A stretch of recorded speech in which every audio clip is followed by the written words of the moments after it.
बिस्मिल्लाहिर्रहमानिर्रहीम, अस्सलाम वालेकुम। लाखों करोड़ों दुरूदो सलाम मोहम्मद मुस्तफ़ा सल्लल्लाहु अलैहि वसल्लम और आले मोहम्मद पर। मैं हूँ उमर दराज गोंदल और आप मेरा फेसबुक और यूट्यूब चैनल देख रहे हैं। नाज़रीन, मामला इस तरह से है कि अब कुछ बातें पाकिस्तान के अंदर जो पहले नामुमकिन दिखाई देती थी वो अब मुमकिन होती हुई नज़र आ रही हैं और पाकिस्तान में हर गुजरता दिन सियासत के लिए नई से नई चीज़ लेके आ रहा है।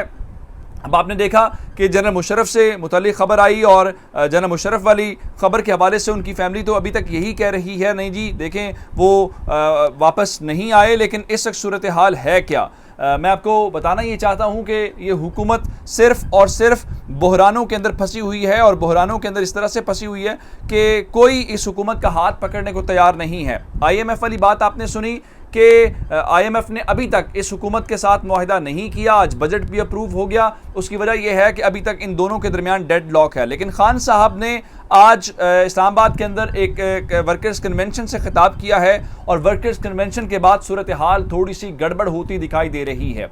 हम फौजी टैंकों के नारे तो सुनते रहे हैं, लेकिन आज पहली बार इमरान खान के सामने फौजी टैंक के सामने लेटने और कुर्बानी देने की बात हुई है। ये तहरीक इंसाफ के अंदर और पाकिस्तान के जलसों के अंदर ये पहला ऐसा मौका है जहां पे पाकिस्तान के लोग टैंकों और उनके सामने लेटने की बात कर रहे हैं। नारे लगते रहे हैं, लेकिन वो नारे मरियम बीबी और दीगर तमाम जमातें लगाती रही हैं, लेकिन वो जो नारे लगाने वाले थे आज उनको इक़्तिदार दे दिया गया है। लेकिन खान साहब के सामने आज पहली बार जब ये कहा गया, वर्कर्स कन्वेंशन से खिताब कर रहे थे, इस दौरान एक कारकुन उठा, उसने कहा खान साहब आप हुक्म करें, हम टैंकों के सामने लेट जाएंगे। ये बात कहना था और खान साहब जो स्टेज के ऊपर मौजूद थे वो इस दौरान मुस्कुराए और कहा कि नहीं, इसकी ज़रूरत नहीं है, आप फिक्र ना करें। जिसका मतलब यह है कि खान साहब का कि बात उस तरफ नहीं जाएगी। लेकिन उस चीज़ से हट के खान साहब ने तो शट अप कॉल दे दी। खान साहब ने तो ऐसा कह दिया कि उस तरफ बात नहीं होनी चाहिए। लेकिन पाकिस्तान के अवामी जलसों के अंदर और पाकिस्तान के अंदर ये क्या बातें हो रही हैं, मैं आपको आज अपना ज़ाती तजर्बा बताता हूँ कि मैं किसी जगह के ऊपर एक फौतगी के ऊपर मौजूद था, काफ़ी दूर जो मैं गया हुआ था, तो वहाँ पे जो बातें हो रही हैं, जो आम आदमी है जो सवाल उठा रहा है और जिनके बारे में उंगली उठा रहा है, आप सोच भी नहीं सकते कि वो क्या लोग, जो आम लोग थे जो अपने घरों के अंदर भी अलाउ नहीं कर सकते थे किसी ऐसी शख्सियत, किसी ऐसे इदारे के बारे में बात करना, आज खुल के बात हो रही है, खुल के किरदार के ऊपर बात हो रही है, जो कि ठीक मामला नज़र नहीं आता। अब ये आज की बहुत बड़ी एक डेवलपमेंट पाकिस्तान की सियासत को लेके है कि फ़िलहाल खान, अगर अभी तो उनके कारकुन ने बात की है, अगर किसी मोमेंट पे ऐसी बात, ऐसी तहरीक, ऐसी कुछ खान साहब के मुंह से निकल गया तो फिर क्या होगा, क्योंकि फिलहाल ये चिंगारियां निकलती हुई नजर आ रही हैं, ये लावा किसी सूरत फटेगा। जो कौम के अंदर एक फ्रस्ट्रेशन है, उसकी वजह यह है कौम ये समझती है जो हुक्मरान लाए गए हैं उन्होंने इस मुल्क का बहुत बुरा हाल कर दिया है। जिस तरह मैंने आपको बताया कि आपने हर चीज़ महंगी कर दी है, उसके बावजूद आपकी कोई बात नहीं सुन रहा, कोई मुआहिदा नहीं हो रहा। फिर मैं आपको एक और ख़बर दे देता हूँ वज़ीर आज़म हाउस से, चूँकि इक़्तिदार की बंदर बांट है। आपने देखा आज एमकेएम के अंदर भी तकसीम हो गई है। एमकेएम के दो अरकान के मुतालिक मैंने आपको बताया जिन्होंने अयाज सादी का हाथ झटका और कहा कि लानत भेजते हैं ऐसी हुकूमत के ऊपर, थू ऐसी वजारतों के ऊपर, और उन दोनों अरकान ने वॉकआउट किया, फिर उनको मनाया गया। अब ऐसी ही सूरत हाल कुछ वज़ीर आज़म हाउस के अंदर है, और जो वज़ीर आज़म हाउस के अंदर है, मैंने आपको खबर दी थी कि इमरान खान के बारे में ये एक रेफरेंस तैयार कर रहे हैं तोशा खाना से मुतालिक, जो स्पीकर को भेज के आगे इलेक्शन कमीशन भेजा जाए ताकि खान साहब को प्रेशराइज किया जाए। लेकिन आप हैरान इस बात के ऊपर होंगे कि वज़ीर आज़म हाउस के अंदर 20-20 करोड़ की बोलियां लग रही हैं। आप खान साहब की गाड़ियों का हिसाब लेना चाहते हैं, आप खान साहब की घड़ियों का हिसाब लेना चाहते हैं। आज अनीक नाजी, जो जिनके बारे में कहा जाता है कि वो हुकूमती यूट्यूबर हैं, हुकूमत के बारे में हिमायत याफ्ता हैं, हुकूमत के बारे में बात करते हैं, उन्होंने एक खबर दी है कि चेयरमैन पैमरा जो मौजूदा हैं सलीम बेग साहब, उनकी एक्सटेंशन का मामला है चूँकि उनका टेन्योर ख़त्म हो रहा है और मरियम औरंगज़ेब ये चाहती हैं कि उनको एक्सटेंड किया जाए।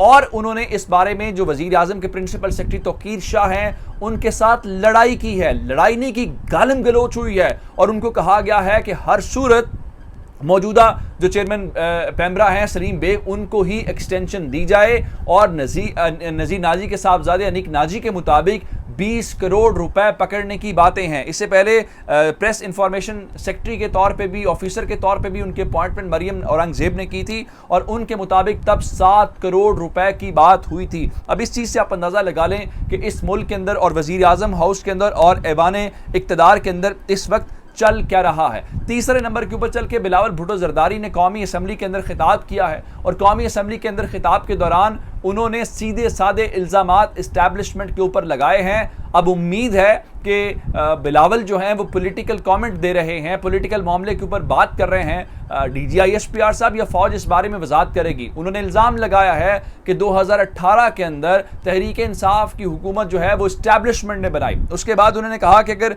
इदारा न्यूट्रल रहेगा तो तहरीक इंसाफ जैसी जमातें जो हैं वो दोबारा नहीं जीत सकेंगी, इनको जगह नहीं मिलेगी। अब इस बारे में मामला इस वक्त ये है, उनके मुताबिक अगर इदारे न्यूट्रल रहेंगे तो खान साहब कैसे जीतेंगे।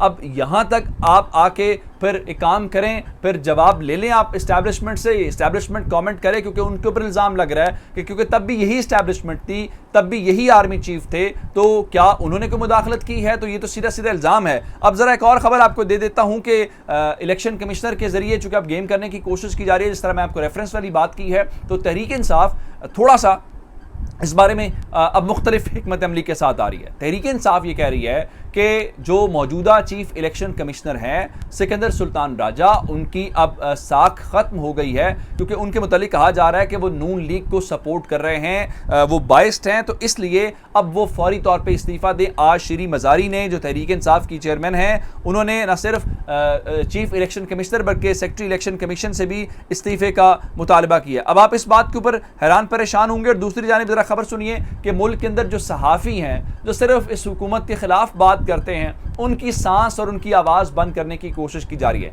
जिसकी वाज़ेह मिसाल एंकर इमरान रियाज खान हैं। अब इमरान खान जो हैं वो लाहौर के अंदर रहते हैं, उनका तमाम जो वेपन्स उनके पास थे, जो असलहा था, वो लाइसेंस्ड था, जिसका मतलब यह है कि आप हुकूमत की इजाज़त के साथ अपनी हिफाजत के लिए असलहा रखने का इख्तियार रखते हैं। लेकिन इस हुकूमत ने रात 2 बजे के आसपास बताया गया है, पंजाब हुकूमत ने जो कमिश्नर लाहौर हैं, डिप्टी कमिश्नर लाहौर, उन्होंने रात को एक नोटिफिकेशन निकाला है। उस नोटिफिकेशन के जरिए इमरान रियाज के तमाम तर असलहे के लाइसेंस मुअत्तल कर दिए गए हैं और उनका असलहा आज पुलिस ने तहवील में ले लिया। अब मुझे ये बताएं, या तो पूरे लाहौर शहर के अंदर जिसके पास भी असलहा है आप उससे ये चीज़ें ले लें, अदरवाइज जिसके पास कोई लाइसेंस असलहा है उससे तो वापस ना लें। मैं आपको लाहौर के अंदर मिसाल देना चाहता हूँ कि इस वक्त जो कैंडिडेट्स नून लीग के हैं, जो तहरीक इंसाफ को छोड़ के नून लीग के अंदर शामिल हुए हैं, जाहिर बात है लोग उनके बारे में कह रहे हैं कि उन्होंने ज़मीन फरोशी की है, लोग उनके बारे में कह रहे हैं उन्होंने अपने हल्के से धोखा किया है, लोग उनके बारे में कह रहे हैं उन्होंने अपनी पार्टी से धोखा किया है। जो एक बार वोट लेके आपको धोखा दे सकता है वो कल को भी आपको धोखा दे सकता है। और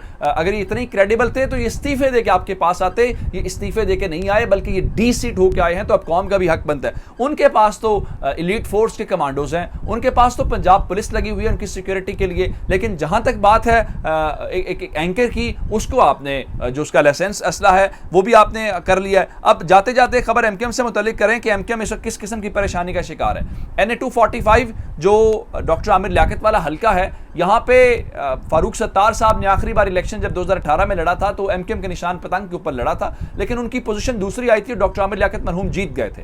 अब सीट खाली हुई है तो डॉक्टर आमिर लियाकत जो है वो यहाँ से आज़ाद इलेक्शन लड़ना चाहते हैं। एमकेएम को सूरत हाल ये है कि वो डॉक्टर आमिर लियाकत की खाली होने वाली सीट जहाँ पे वो खालिद मकबूल जो फारूक सत्तार हैं उनको पार्टी के अंदर कबूल नहीं कर रहे, पार्टी से कोई ताल्लुक नहीं, उनकी तरले मिन्नतें की जा रही हैं कि आप पतंग के निशान के ऊपर इलेक्शन लड़ें ताकि इज्जत रह जाए, सीट बच जाए, लेकिन वो भी नजर नहीं आ रही, क्योंकि लोग कराची के अंदर जो आज उनके रुकनी असेंबली ने फ्लोर ऑफ द हाउस के ऊपर खड़े होकर कहा कि हमने कीमत अदा किया, वो कीमत उनको नजर आ रही है, क्योंकि लोग अब उनके ऊपर एतबार करने को किसी तौर पर भी तैयार नहीं है। अपना बहुत सारा ख्याल रखिएगा। खुदा हाफिज।